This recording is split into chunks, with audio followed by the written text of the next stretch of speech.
good, especially yesterday evening. It was very, very good indeed. Your manager saved himself, mate. You got to back him. Yeah, he's turned it around. He did well last night. The team did well last night, 110%. But viewers, hit like buttons, please. Make sure you're subscribing. Welcome to the Rat Army that I can see are already here. And I did actually want to start though with Man United yesterday, who very good second half performance. A Garnacho brace and Rasmus Højlund scoring his 6th goal of the season, or his 1st goal in the Prem, but his 6th goal of this campaign to give Man United a win against, an Unai Emery team that has been tipped to be in the title race, has been spoken about as a brilliant team that most people predicted to batter us. So a good result in the end by Man United, in your view, Lee, yeah? Well, it depends what you say by good. You've gone from 8th to 6th. Yeah. Your striker scored 1 goal, and it's December the 26th at that time. He starts crying, gets a standing ovation from the happy clappers in the crowd. Your manager's jumping around, fist pumping everyone, and you're 11 points off the Scousers. So yeah, if that's what Man United standards are now, I suppose it was a good result. So you think that Rasmus Højlund shouldn't have celebrated scoring a goal? Well, what's he celebrating? Winning a game. Well done. You're supposed to beat Aston Villa. You're supposed to win at Old Trafford, and you're not supposed to be 6th. You predicted, I heard, this might be true, I heard that you predicted Aston Villa were going to win because they're better than us. Yep. I predicted Aston Villa to win quite comfortably as well. Yeah, and well done. I got a prediction wrong. Whoopee. Good job, Man United's players are not paid based on my predictions, isn't it?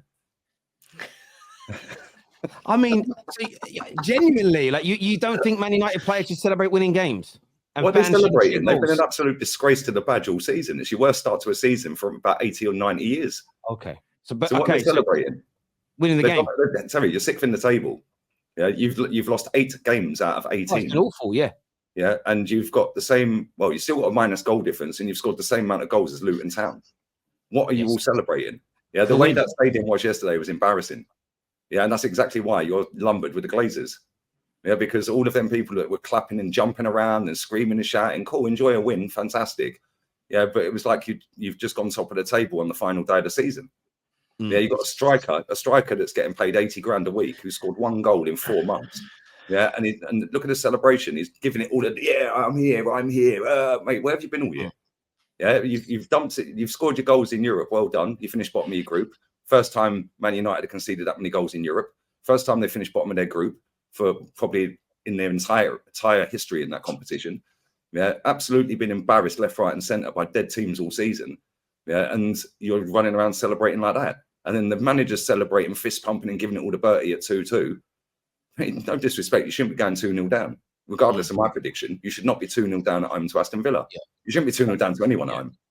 I understand that. So if you think Man United should be winning the game, why are you predicting us to lose then? Why not? I'm not a Man United fan, so I can predict whatever I want. Yeah, but if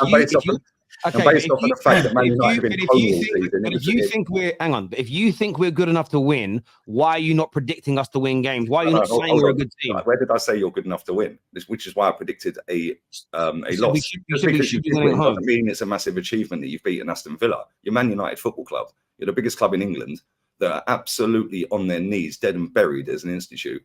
You've got players that are shameless. Garnacho, shameless. Yeah. Why is he shameless? Why is he shameless? He scored 3 goals all season. We're nearly in January. Oh, okay. And 2 of them were yesterday. Okay. Garnacho. I don't get what you're happy about. I understand where you're coming from. Sav, from your point of view, do you think it was wrong and disgraceful for Man United to celebrate winning a game because we haven't been good enough this year? What should they have done instead? I don't know how I follow on from that. Like, if ever there's going to be a show where I might end up being the good guy, it might be this one. Look, I understand where Lee is coming from in the context of, that Man U haven't been very good and, what are they celebrating from that aspect? But I think at the same time, look, they're professional footballers. Like, their job is to go out and win. They've won a game. I get why they're celebrating. I get why Garnacho, especially Højlund. It's that weight off the shoulders, first goal. He's a youngster that's come into a setup which isn't, which isn't it's not great to come into if you're young. You know, he's not coming into a settled Arsenal team or a settled City team, etc. He's come into a very dysfunctional Man United setup. So I understand it. Was it a bit over the top? I mean, it will be over the top if they go and lose their next game. However, if that's the kickstart of a run, but look, we've seen this so many times before, right? We've seen this quite a lot in the last 3 months. And I was just on another stream saying that Ten Hag seems to get that win when it's almost like, oh, he's got to be sacked today. Win. Do you know what I mean? And then the next game it'll be, oh, he's lost, he's got to be sacked. Win.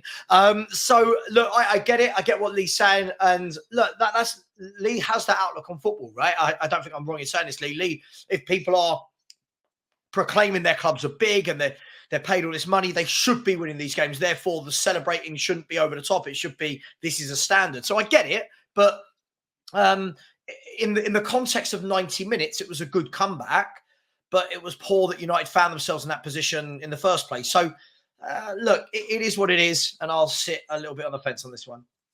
Yeah, listen, I understand Lee's point of view, and I get Lee's outlook on football. Lee does not believe any team. I saw your tweet the other day where Gary Neville showed Sheffield United fans celebrating going 1-0 up at Villa, and you said, why are they celebrating their bottom of the league?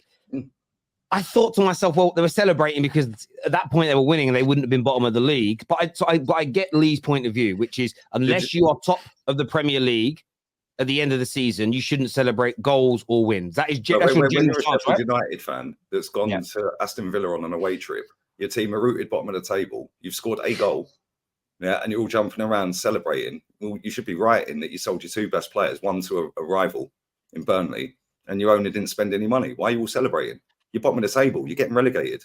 And then they'll get relegated, they'll take the parachute payment. They'll go and win the championship next season. They'll cheer to get back in the league that they're not going to bother taking seriously again. Waste of time. We've seen this with Delia Smith at Norwich and West Brom. We're seeing it. We're seeing it with this lot this time round. Why are you celebrating an irrelevant goal? So, like I'm saying, so I get your point of view, which is unless you're other than Arsenal when they're top of the league, you don't celebrate that. Only if you're City on top of the league who have won the league multiple times does Lee believe you should celebrate goals or winning games. I disagree. I think you can celebrate great moments. I think you can celebrate hopefully what you believe may be a turning of the tide. So that could be an individual player, that could be getting off the bottom of the league and maybe going on a little bit of a better run, whatever it may be. I think you're allowed to celebrate those moments. I don't think it means you have low standards. I saw a lot of people tweeting yesterday when Garnacho knee slid, going, you'd never see a Madrid player slide on his knees. I literally Googled like Ronaldo equalizer Real Madrid. I saw multiple pictures of not one knee slide, but the others were like really like shouting to the crowd when he scored equalizers. There was a picture of Rodrigo knee sliding after an equalizer from Real Madrid. There's a lot of lies that get made up on the internet. Oh, this club wouldn't do that. Well, it has happened at those clubs on multiple occasions. It takes 5 minutes with a Google search to research it. So I think Lee's outlook, for me personally, I'm not saying it's wrong. I'm saying I think Lee's outlook is overly pessimistic. But it's that way, no matter how good a team does, you can remain negative. If you set the standards so high that it's almost unachievable, you can always be negative. Well, it's not unachievable. You're Manchester United, the biggest and wealthiest club in the country. Yes. With a grand history and tradition of winning stuff. Yes. And you've gone from 8th to 6th, losing 8 out of 18 games this season with a negative goal difference, and we are nearly in January. Can I throw a... Let me just respond to that 1 second. I'll come to you next. And I get that outlook. And I'm still someone that's sitting here saying I think the manager needs to be moved on, as well as a lot of these players. But at the same time, what I saw last night was elements that I've been begging to see, which was higher work rate and a faster tempo. And as soon as we did that, there was an improvement. So in the celebration of that exactly, and that's where I think me and Lee look at it differently. Me and Lee don't have overly differentiating standards. The difference is I believe that you can be positive and encouraging whilst pushing people to achieve those standards. And that works the same in any walk of life. Some people, and maybe Lee I think sometimes Lee looks outwards as though he's looking inwards. Lee might be the kind of person who, if he's doing bad at work, doesn't mind his boss getting in his face saying, you're shit at your job, I'll sack you next week if you don't improve. But for some people, that doesn't help them. Some people need the arm around the shoulder. So I think there's more than one way to skin a cat here.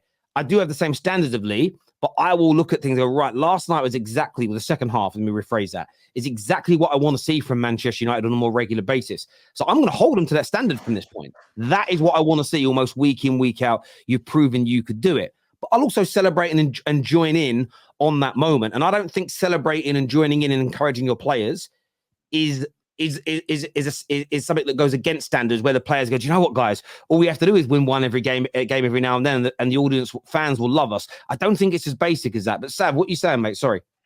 No, I was just going to say that look, because of social media, because everything is scrutinized now more than anything.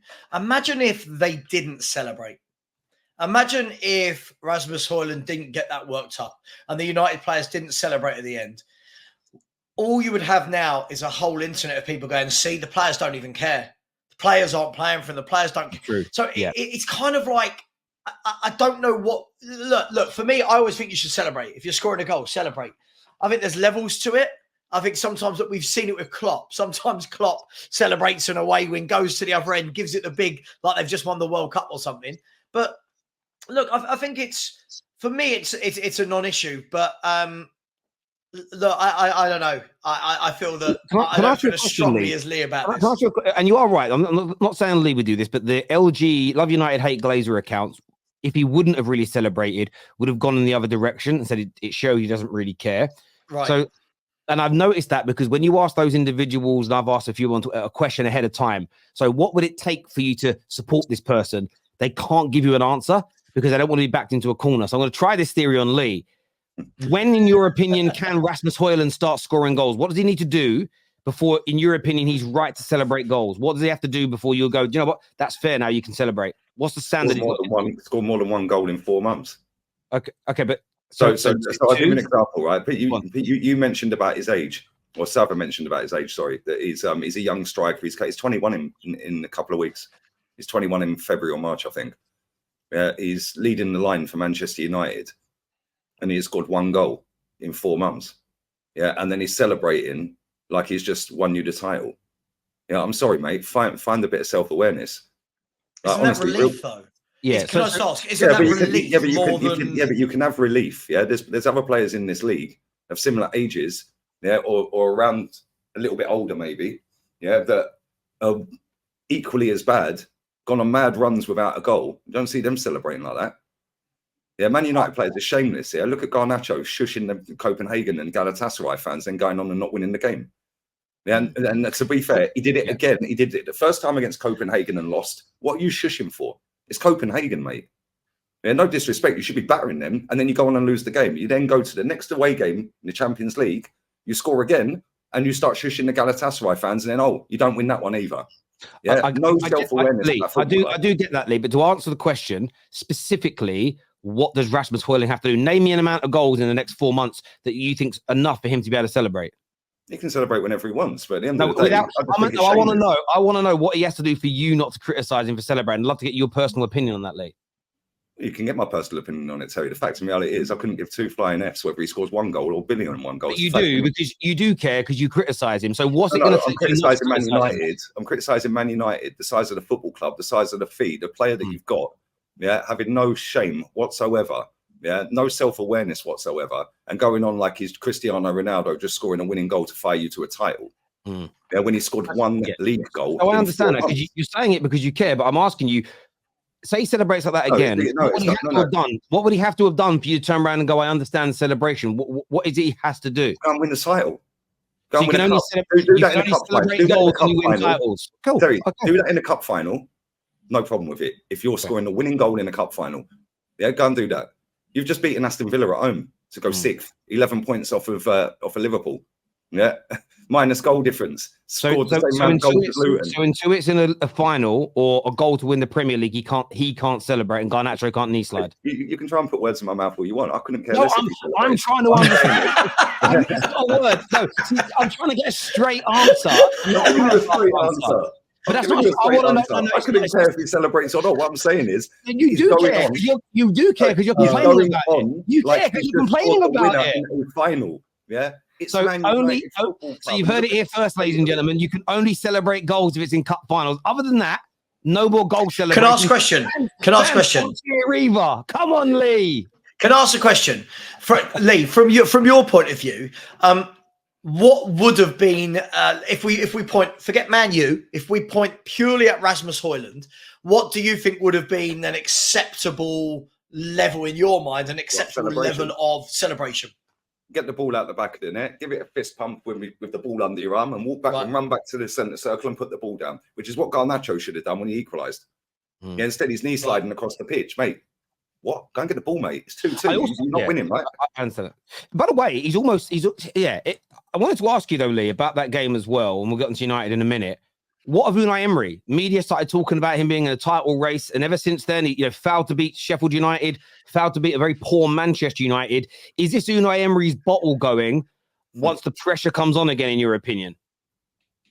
Well, I'm looking at the form guide, and their last 5 games, they've won 3, drawn 1, and lost 1, which is exactly the same as Arsenal. So if he's bottling it, are Arsenal bottling it then?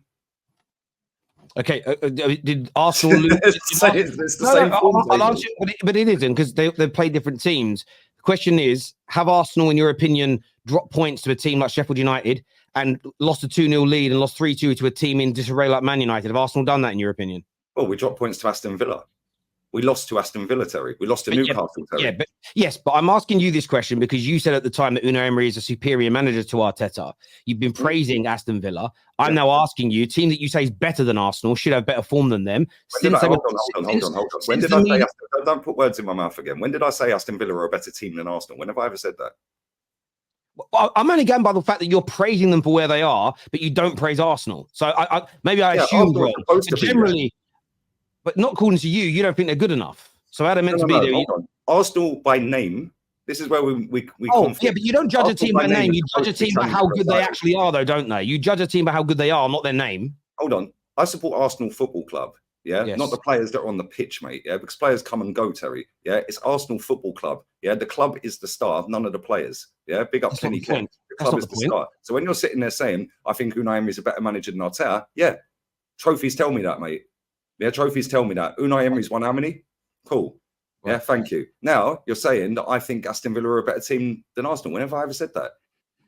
As I just said, the reason that I assumed that, and I apologize for assuming wrong, is because the level of praise you give Aston Villa compared to Arsenal. Yeah. And I understand what you're saying. I get you when you say I judge where a team should be is partly based on their name and partly based on their income and money, and I understand that.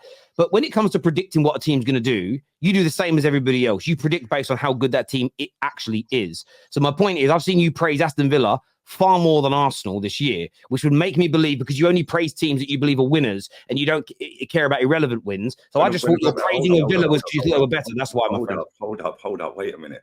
I've praised Girona all season. Yeah, what have they won? So again, factually incorrect information. Yeah, I praise teams that play decent football. It's what you do, though. No, it's not factually up there with the big boys when they ain't got the income. It's not factually correct information. You've said on this show 100 times, I don't celebrate irrelevant wins. I don't praise people that don't win anything. So my assumption is that when you're praising Girona, when you're praising Aston Villa, it's because you're really impressed with how good they are. And what they're doing. But what I also said to you on last week's show, if you remember, because I know you've got quite a good memory.